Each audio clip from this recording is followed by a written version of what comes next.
Zoe meraih tengkuknya sendiri. Ia menoleh ke sekitar. Mata biru safirnya menyapu cepat. Nihil. Tak ada seorang pun yang mencurigakan. Hanya ada para siswa yang berdatangan, kereta kuda yang berlalu lalang, dan para sivitas akademika yang menyambut.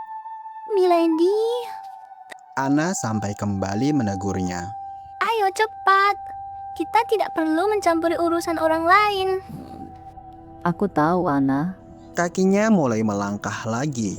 Namun, di balik wajah datarnya, matanya diam-diam mencuri pandang ke sekitar, masih mencari sumber dari sensasi aneh yang menggelitik tengkuknya. Tepat saat itulah, angin berdesir pelan, membawa sebuah suara yang membelah keriuhan gerbang akademi bak pisau silet yang membelah kertas. Haha. Bahkan dengan gaung lusuhnya, si mawar hitam itu masih lebih cantik dari para figuran. Pantas saja kumbang-kumbang bodoh rela memperebutkannya meski harus mati. Keayuan itu bahkan akan membuat para putri elf luhur berseru gemas saking cemburunya. Langkah Zoe terhenti mendadak. Jantungnya melewatkan satu detakan. Itu bukan suara gosip remaja biasa. Suaranya rendah, berat, dan memiliki resonansi melodi yang aneh. Seolah-olah ucapan itu berasal dari seseorang yang bosan dengan dunia ini. Namun, yang lebih mengagetkan lagi apa yang diucapkannya. Mawar hitam, itu kan... Otak Zoe yang berisi ribuan halaman naskah novel langsung berputar cepat. Judul novel yang nyeritain si Annie. Siapa yang... Didorong rasa penasaran yang tak terbendung, kepala Zoe menoleh ke arah sumber suara. Di detik itulah dunia Zoe seolah melambat.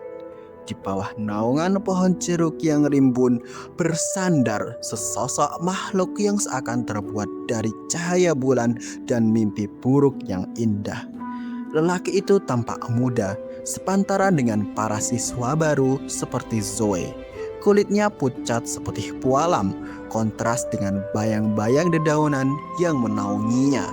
Namun, yang membuat napas Zoe tercekat adalah rambutnya. Helaian perak panjang yang jatuh lurus membingkai wajah, berkilau seolah menyerap cahaya matahari di sekitarnya.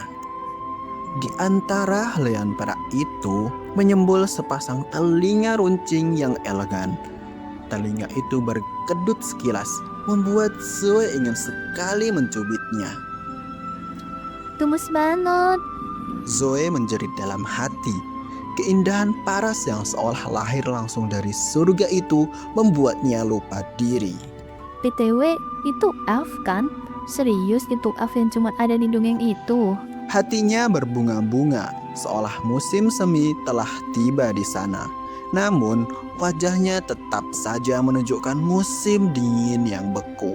Kok bisa ada elf di sini? Luar dan dalamnya seolah memang ditakdirkan untuk tidak pernah selaras. Apa mungkin dia siswa baru juga? Jangan-jangan sekelas sama aku. Iya kali dapat cowok secakap elf gitu.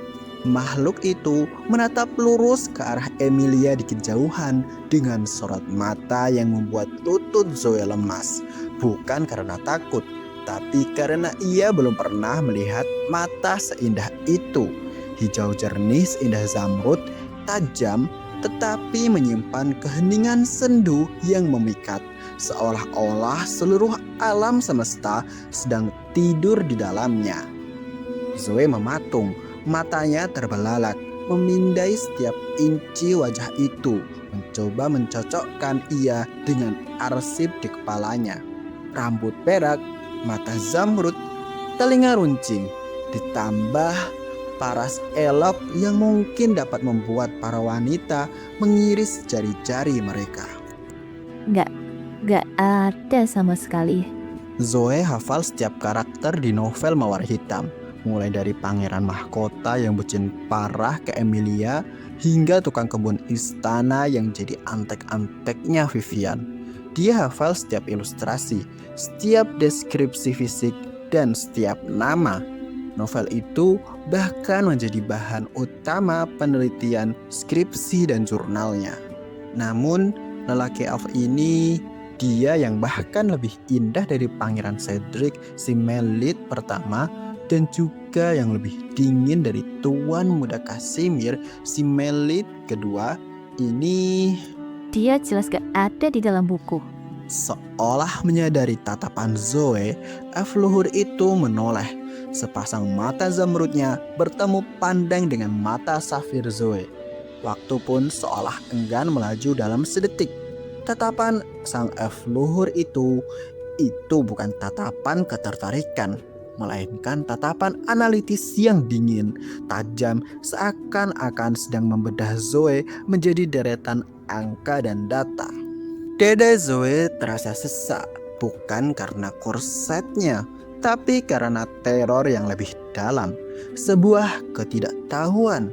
Di tengah panggung novel yang seharusnya sudah ia hafal di luar kepala, Zoe baru saja menemukan satu variabel yang tak pernah ia perhitungkan. Sebuah kesalahan, sebuah variabel yang mengubah nasib Zoe selamanya. Siapa? Siapa sebenarnya elf yang menatap Zoe tersebut? Apakah dia akan menjadi musuh atau menjadi rekannya Zoe? Nantikan perkembangannya di novel Teori Tentang Kita karya Emin Hemizan. Sampai jumpa di audiobook lainnya.